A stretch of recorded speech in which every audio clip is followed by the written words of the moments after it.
Bathrooms around the world have different customs and practices to maybe what you are used to using. And so the next time that you're planning your trip, you might want to know before you go.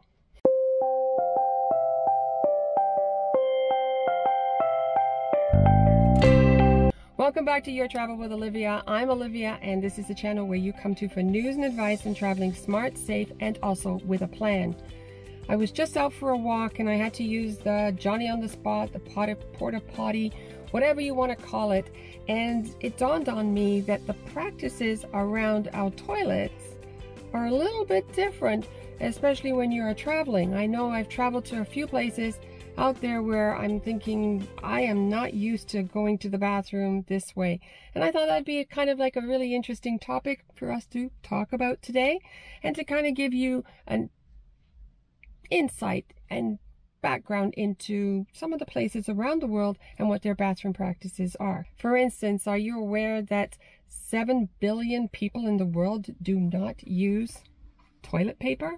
Toilet paper is not used by about 70 to 75% of the population out there. So if they don't use toilet paper, what do they use? At the place where you're supposed to have the toilet paper, you got this little shelf with 3 seashells on it. He doesn't know how to use the 3 seashells. Well, many of the European countries out there, although they do use toilet paper, when you are traveling, you will find that they are very scarce on their toilet paper use. For instance, their public washrooms, chances are you'd have to pay a tip or pay for your toilet paper, which are usually given around 3 sheets of paper. You pay the attendant that's there, and then that's what you'll use. And a bidet is very common in many of the European countries, as well as Latin America and parts of China. So you will find that using water to clean yourself after going to the bathroom is a very common practice. Take the Asian countries, for example. A lot of them just use a hole in the ground where you squat over, place your feet in an indentation that's beside it, and then you use the bathroom like that. Then afterwards, there's a bucket of water or there's a hose that you can use to clean yourself down. And there is no paper in the washrooms there. My suggestion to you when you are in these countries, wear closed-toe shoes. Because really, if they're using water to clean themselves and that water is splashing all over the place, the last thing you want is your toes dabbling in that. So again, closed-toe shoes would probably be extremely paramount to use in places where they're using a hole in the ground where you squat over. Now, some of the other countries, like parts of Africa and some of the Macedonian regions, they do use toilet paper, but they forbid you from flushing it down the toilet. And so after you finish using it, they do have a waste bin that you're supposed to dispose of your toilet paper in there. Also, a lot of the bathrooms out there, they don't have sinks or a place for you to wash your hands, and they certainly don't have hand sanitizers.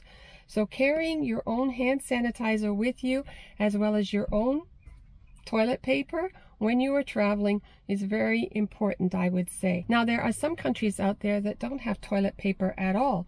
I mean, they use toilet paper, they have toilets, they flush it, they do everything exactly the same as us, but they don't supply you with the toilet paper or napkins or hand sanitizer, or in some cases soap. So here you go again. The best thing that you can do when traveling to these countries is make sure that you have your own wad of toilet paper with you, as well as your own hand sanitizer. Again, once you've done your research and you've looked into this, you will be well prepared and well equipped for the next time that you have to go to the bathroom when you are traveling. Now, one of the other things that you might want to consider when you are traveling is, how do you ask for the bathroom? Like, if you're in England, you might want to ask for the loo or the lavatory. If you're in Spain, a baños. If you're in Australia, you'll be looking for a dunny. And if you are in most of the European countries, they have a W and a C, which stands for water closet, and that is their washroom. It is really important when you're traveling to pay attention to something that you might not have given much thought to. I hope that you found today's information really informative and interesting. But if you have any comments or suggestions or any tips for us who are listening to this, Please go ahead and put that in the comments section down below, as well as don't forget, if this is your first time visiting this channel, please consider subscribing by hitting the subscribe button down below, as well as the bell notification that I have just uploaded a new video, which is anything to do with travel. In the meantime, I just want to wish you a safe travels there, as well as a safe return home. Bye for now. Adios.